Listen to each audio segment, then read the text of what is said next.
In Nicaragua, the Congress of the ruling Sandinista National Liberation Front unanimously nominated President Daniel Ortega as its candidate for the general elections of November the 7th.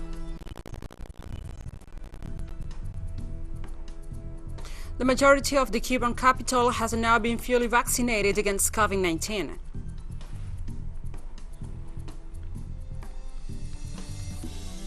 And the doctors in Nigeria's state-run hospitals began a strike over pay, insurance, benefits, and poor facilities. The country faces a third wave of the coronavirus and cholera outbreak.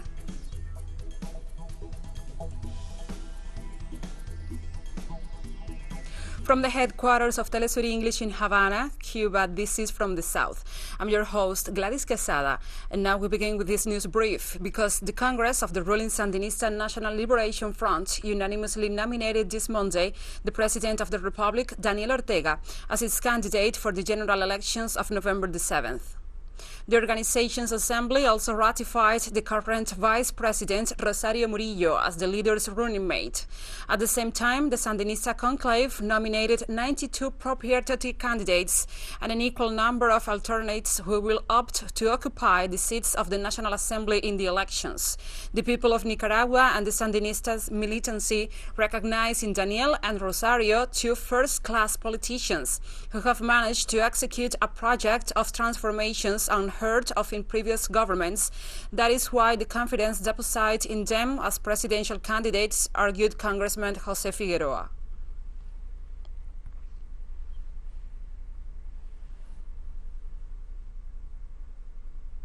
Ecuadorian teachers mobilized in several cities this Monday as they continue to call on the Constitutional Court to ratify the intercultural education law, as the hunger strike by some entered its 22nd day. Protests took place in the capital Quito, as well as Guayaquil, Santo Domingo de los Táchilas, Puerto Viejo, and Latacunga. The president of the National Union of Educators in Pichincha province, Clever Hidalgo, said that at least 80 members are on hunger strike, demanding the national government and the Constitutional Court ensure that the law that will bring benefits to both educators and their students is implemented. In Quito, demonstrators rallied outside the headquarters of the Social Security Institute, where clashes with the police were reported.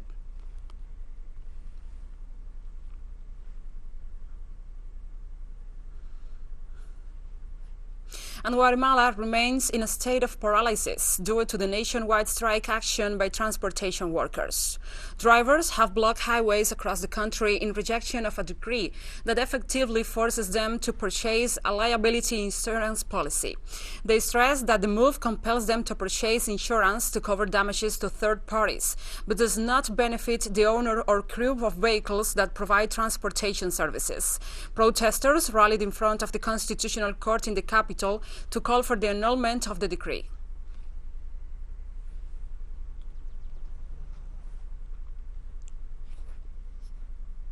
And we move on to other topics. The yes option won in a referendum held in Mexico this Sunday to decide if the last 5 former presidents will be tried for corruption cases. According to the National Electoral Institute, after the counting of 99% of ballots casted, 98% supported yes, 1.50% wrote no. The rest are invalid ballots. It is the first referendum at the federal level in the Mexican history. It was requested by President Andrés Manuel López Obrador to decide whether to investigate 5 of the country's former presidents on corruption cases committed during their administrations. However, only 7% of those registered to vote in Mexico took part in the referendum, meaning that the result is not binding in accordance to the national laws, for which more than 40% is required.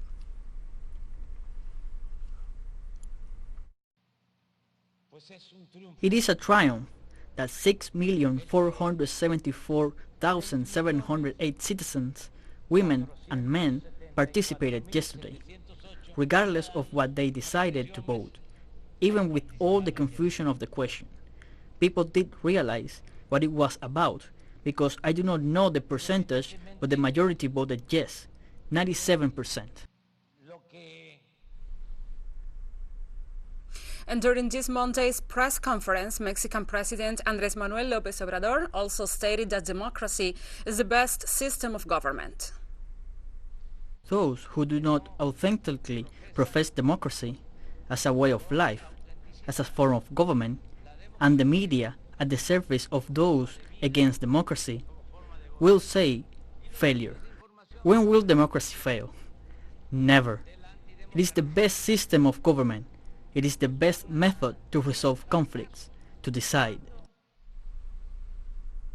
And Colombian former Army Commander General Mario Montoya was charged with responsibility for 104 extrajudicial executions by the country's Attorney General's office as part of the so-called false positive scandal. The facts took place between 2002 and 2008 during the term of former President Álvaro Uribe. Soldiers murdered civilians and registered them as guerrilla fighters killed in combat, known as the false positives, to inflate body counts and receive benefits. Among the dead were 5 minors. The Special Jurisdiction for Peace, which is a transitional justice court, reported that at least 6,000 people were killed this way, but some victims groups allege the numbers could be higher. Montoya could receive a sentence of between 5 and 8 years.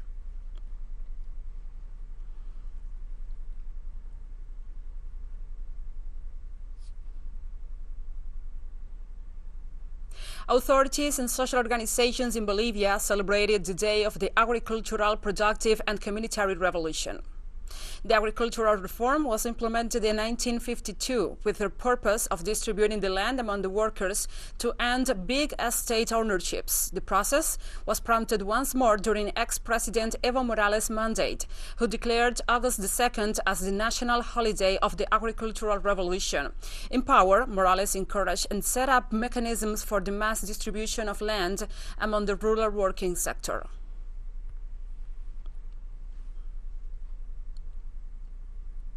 In Bolivia also, the Legislative Assembly moved into its new headquarters in order to save on-rent payments and also ensure adequate facilities for parliamentary work. Our correspondent, Freddy Morales, brings us more details in the following report. According to tradition, first of all, one thanks the Pachamama Mother Earth for the gifts received and asks for her permission to continue carrying out activities on her soil, in this case, a 20-story building that now houses the Legislative Assembly of Bolivia.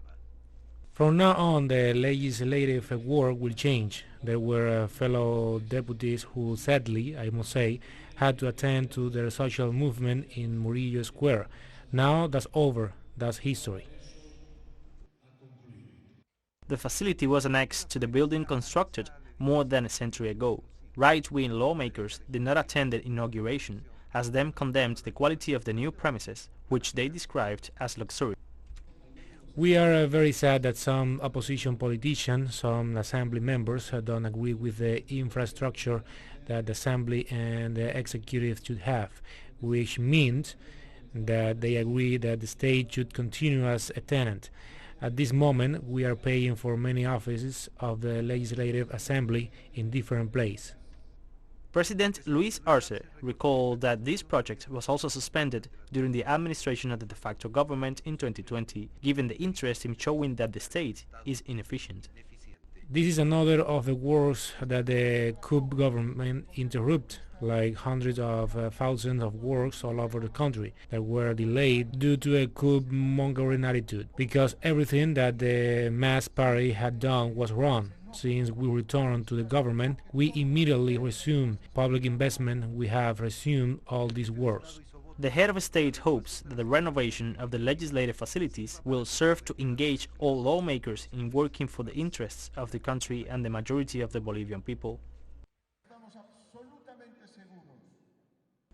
We are absolutely sure that in these facilities of the Plurinational Legislative Assembly, there will be no place for the betrayal of the homeland, no place for the traitors. These are for the organized people who will fight for the people, for the pockets, for the stomach of the Bolivian people.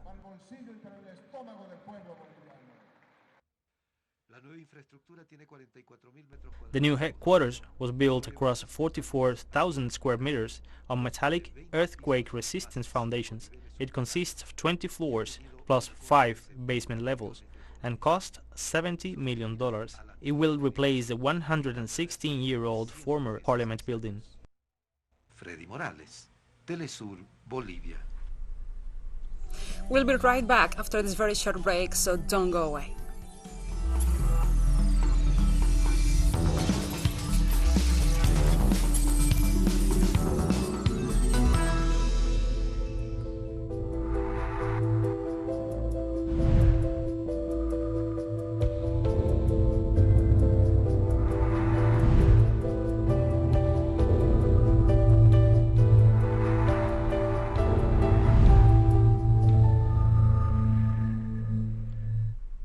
Welcome back to From the South.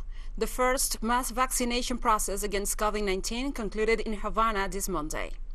Official data from the Ministry of Public Health showed that more than 1.3 million citizens in the capital of Cuba have completed the 3-dose vaccination plan, with one of the vaccine candidates developed in the country. Authorities also informed that several vaccination centers will remain open to attend those residents who were unable to receive the 3 doses by now. Clinical trials for children are ongoing, and pregnant and also breastfeeding women were recently added to the vaccination campaign.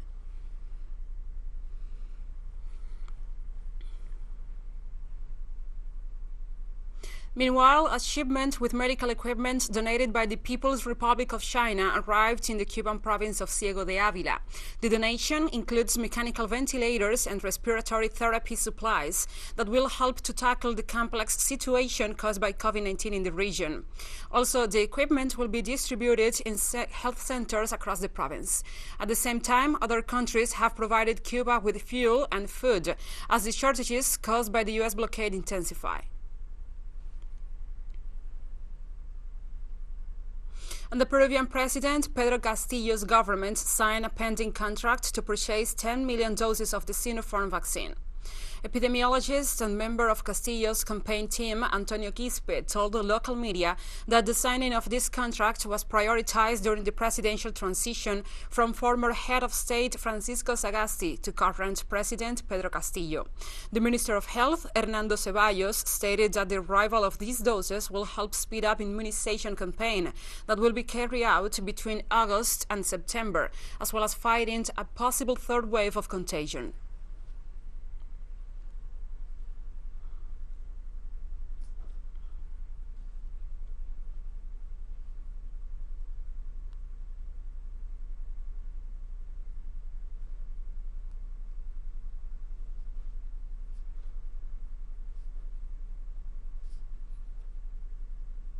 And 24 million jobs were lost in Latin America during the pandemic, a recent report by the Inter-American Development Bank revealed.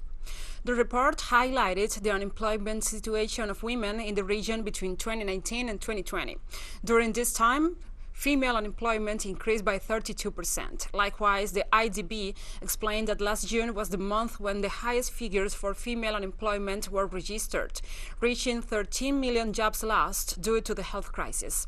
Colombia, Peru, and Chile are the countries most affected by this problem.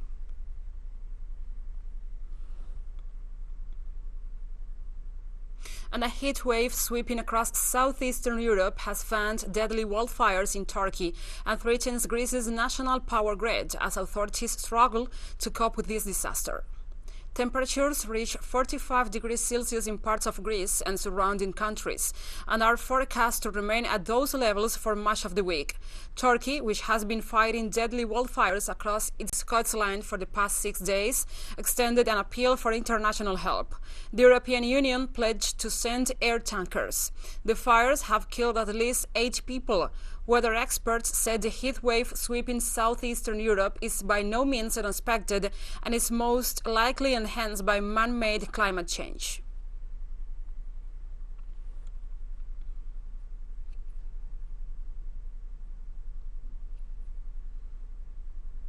And volunteers joined firefighters in about a week of violent blazes. The fires tearing through the country have destroyed huge areas of pristine forest and forced the evacuation of panicked tourists from seaside hotels.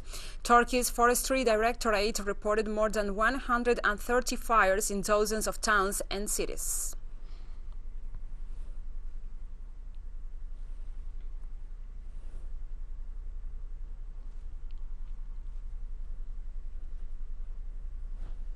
Tourist attractions closed in Athens as temperatures soared during one of the worst heat waves that Greece has seen in more than 3 decades. Prime Minister Kyriakos Mitsotakis said firefighters were battling 2 large wildfires and they were to deal with the situation. Fires have also raged across Turkey, Spain and Italy over the weekend, with experts warning climate change was increasing both the frequency and intensity of such blazes. According to the National Observatory, more than 3,000 hectares have been consumed by the fires. Officials have evacuated 5 villages and a seaside town, and 8 people have been hospitalized with burns and respiratory problems. Yeah, the problem is, yes, some of sites are closed during the day because of the heat, yes, you know, from 12 to 5. And if you are a tourist, it makes some problems for you. But otherwise, this is why you came to Greece, yes? For sun and heat and much warm. The heat wave is complicated, even if we are used to it. Last week we were in Croatia and it was already really warm. Here is definitely a level up. For the visits, we weren't expecting that the touristy places would close this early and we couldn't visit the Acropolis and the Pantheon. Yeah, the problem is, yes, some of Demands sites... investigations for acts of corruption and new scandals of the former monarch Juan Carlos I, as 1 year has passed since he fled to the United Arab Emirates. King Emeritus Juan Carlos has been found to have a second bank account at a Credit Suisse in Geneva, managed by his cousin Álvaro de Orleans. On the other hand, the ex-monarch also faces a lawsuit in the United Kingdom for illegal surveillance of a former mistress. On top of that, a journalistic investigation points out that the King Emeritus profited by means of arms trafficking to the Arab countries. The Podemos party criticized the position of right-wing parties for not investigating the monarch because it degrades the monarchy, and asked the ruling Socialist Workers' Party to reflect on its position in order to address the alleged crimes in the parliament.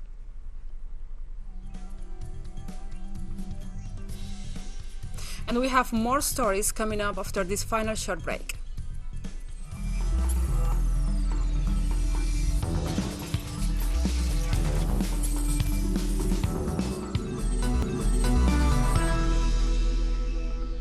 Welcome back.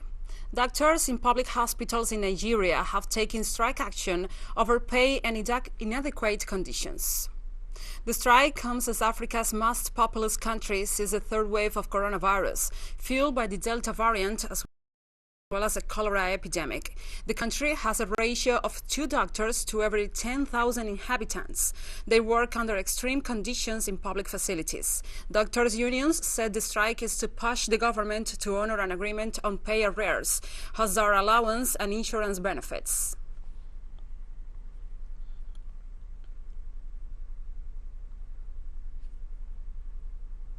At least 15 soldiers were killed and 7 others were wounded during a terrorist attack in the southwest of Niger. According to the Ministry of Defense, the incident occurred in the department of Torodi, on the border with Burkina Faso, where 6 persons were reported missing. After the incident, ground forces conducted a sweep of the area, supported by military air assets, to locate the attackers. According to local media, several jihadist groups, including the Islamic State, operate between the borders of Niger, Burkina Faso, and Mali.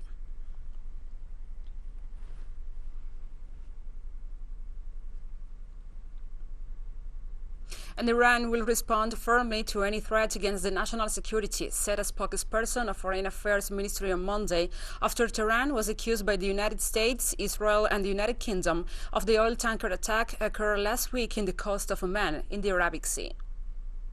The spokesperson stated the claims were false, provocative, and unfounded, and also deeply regret the reaction of the United Kingdom's officials on the matter.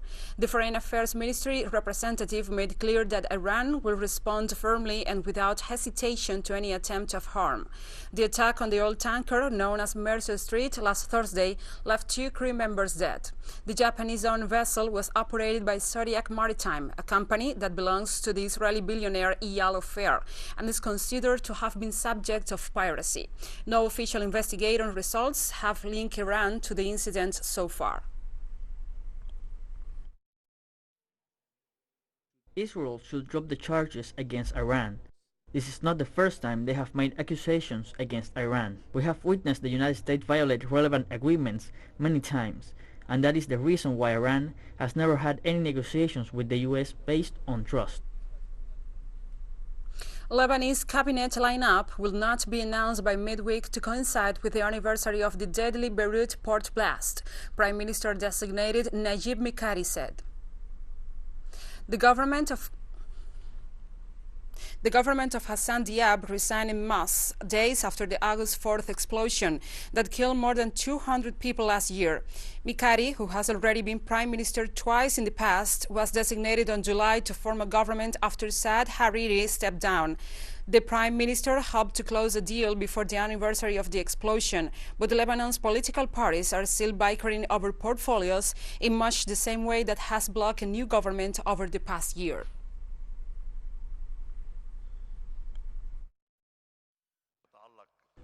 Frankly, with regard to the government, I was hoping that pace would be faster. It is going a bit slow.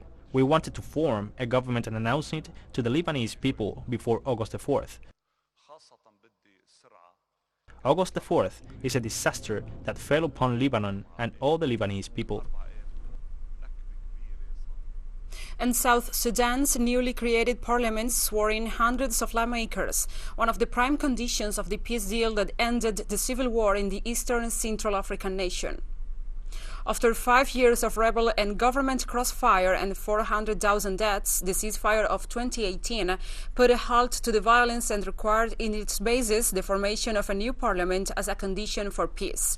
Now, 3 years later, the country must still overcome certain differences, as 62 representatives were absent from the swearing ceremony, some due to the disagreements over power settlements with the dominant political groups.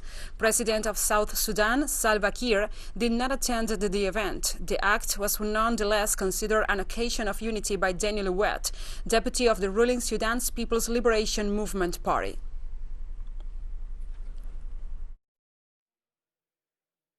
Our people are fed up of wars. As their representatives, we ought to be the people at the front of the efforts to recognize that plight. Therefore, in carrying out our leadership roles, we must lead by example. We ought to remain reminded that we are partners to the peace agreement.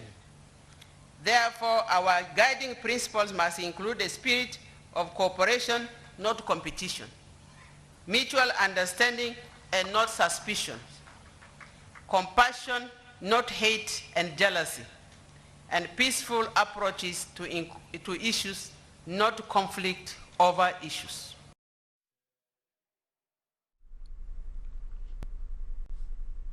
The death toll from floods in central China is at least 302, with thousands of people still missing. According to Henan Vice Governor, more than 14 million people have been affected by the devastating flood. Slowly, the province has begun to recover, with public transport network and telecommunication facilities fully restored. China's State Council announced that an investigation team is set up to assess the responses to the devastating flood. The investigation aims to summarize the experience and lessons drawn from the response and propose measures that can be taken to improve disaster prevention and relief in the future. And we have come to the end of this news brief. But remember, you can find these and many other stories on our website at telesurenglish.net.